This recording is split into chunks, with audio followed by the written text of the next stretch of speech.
Salut à tous les amis, j'espère que vous allez bien. Aujourd'hui on va parler de l'arrivée de Sergio Agüero au FC Barcelone. C'est parti.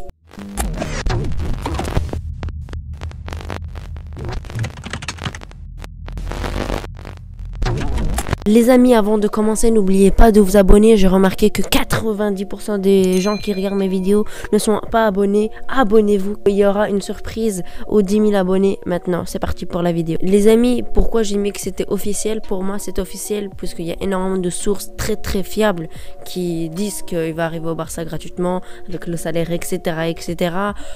Il l'annonce pas tout de suite par respect puisque City joue encore. Agüero va jouer en finale de Champions League. En tout cas, Guardiola compte sur lui, il va être sur le banc, peut-être pourquoi pas rentrer, donc c'est une question de respect. Donc pour moi on peut déjà s'avancer que c'est officiel. On va se poser la question de est-ce que c'est une bonne arrivée ou une mauvaise arrivée. Donc on va d'abord commencer par les points positifs, puis terminer par les points négatifs, et après je vais vous dire si c'est un bon choix ou pas. Avant de commencer tout ça, on va commencer un peu par donner quelques infos utiles sur Sergio Agüero. C'est une légende absolue de Manchester City, il y est depuis une dizaine d'années, il a d'énormes buts mémorables. Malheureusement, il n'a pas réussi à prendre cette Ligue des Champions avec Manchester City, qui était l'énorme but. C'est un redoutable buteur avec un centre de gravité assez bas qui lui permet d'essayer de passer entre les défenseurs. C'est un joueur assez technique. Je trouve que sa technique est assez sous-cotée. Il lui faut du respect en son nom. C'est un très grand joueur, comme je vous ai dit. Il a bientôt 33 ans, certes, mais ça reste quand même un joueur de qualité. Bref.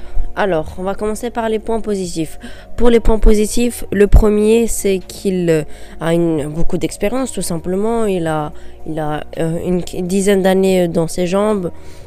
C'est un grand buteur dont on a besoin. On a bien vu qu'on a énormément de difficultés avec la finition. Il y a beaucoup de fois où on croque énormément et on se fait punir.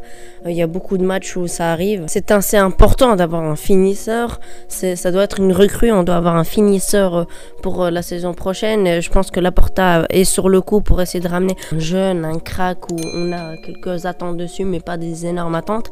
Alors que là, on a un grand joueur qu'on connaît déjà qui pourra facilement s'acclimater au Barça puisqu'il est hispanophone, donc il peut facilement s'intégrer au sein du club catalan. Il y a tous les joueurs parlent espagnol parce qu'il est argentin, je vous le rappelle. Un top. C'est un joueur confirmé, donc on va pas avoir un... Il y a quelque chose qu'on en parle souvent, c'est que c'est le meilleur ami de Messi. En tout cas, c'est un de ses plus grands amis. Tout simplement, c'est qu'il pourrait faire rester Messi. Messi, on sait pas s'il va prolonger ou il va partir par exemple au PSG.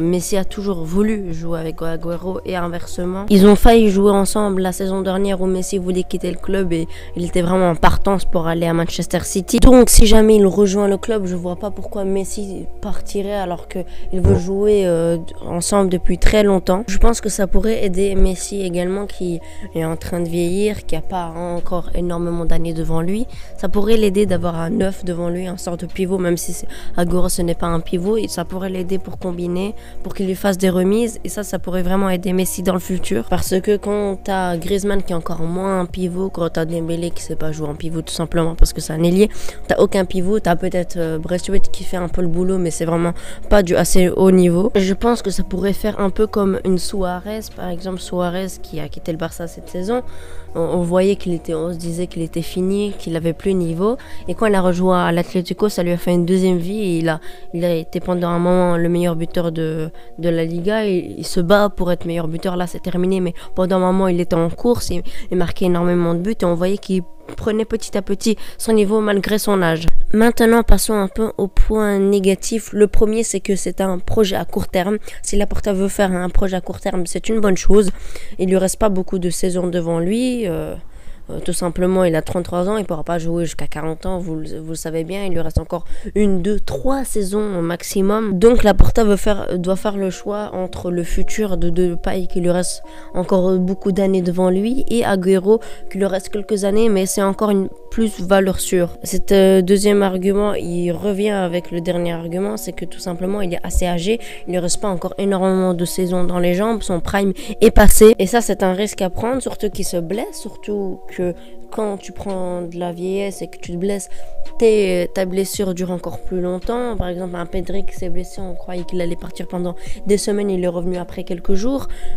Agüero, il se blesse à la cheville, il se blesse un peu partout, il est un peu fragile malheureusement. Et ça, c'est un gros point négatif, surtout que il nous faut des joueurs que on a des certitudes, par exemple Griezmann, Messi, etc.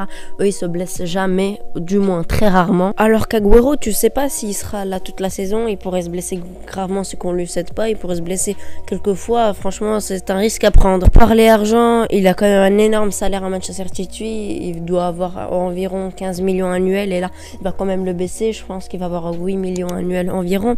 Ça reste quand même un gros salaire, ça. Surtout qu'on est en difficulté financière. Laporta doit être sûr de ce qu'il fait.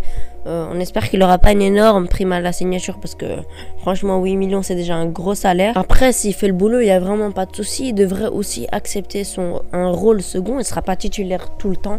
Il pourrait être un super sub. Franchement si des fois on est en difficulté il pourrait rentrer et faire la différence. Et si jamais il fait de bonnes performances il est titulaire et ça il va falloir l'accepter. Il va falloir de la concurrence. Il va falloir aussi que le prochain coach de la saison prochaine comme Anne ou Xavi ou peu importe doit le gérer. Il ne doit pas prendre le pouvoir à Agüero, surtout que tu as le meilleur ami de Messi avec lui. Ça va être quand même compliqué de devoir le gérer, mais il va falloir que l'entraîneur ait du caractère tout simplement. Il devra accepter la concurrence tout simplement, surtout que tu as Griezmann, Depay qui devrait rejoindre le Barça également. Je vais en faire une vidéo plus tard.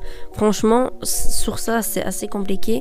Il va falloir que ne vienne pas ou Griezmann soit vendu. Je pense que la meilleure option, c'est que Griezmann soit vendu puisqu'il a un énorme salaire et qui convainc pas énormément. Il stopperait également la progression des jeunes, tout simplement. Fati, qui pourrait jouer en neuf, pour moi c'est un neuf, il pourrait devenir un très grand neuf à l'avenir.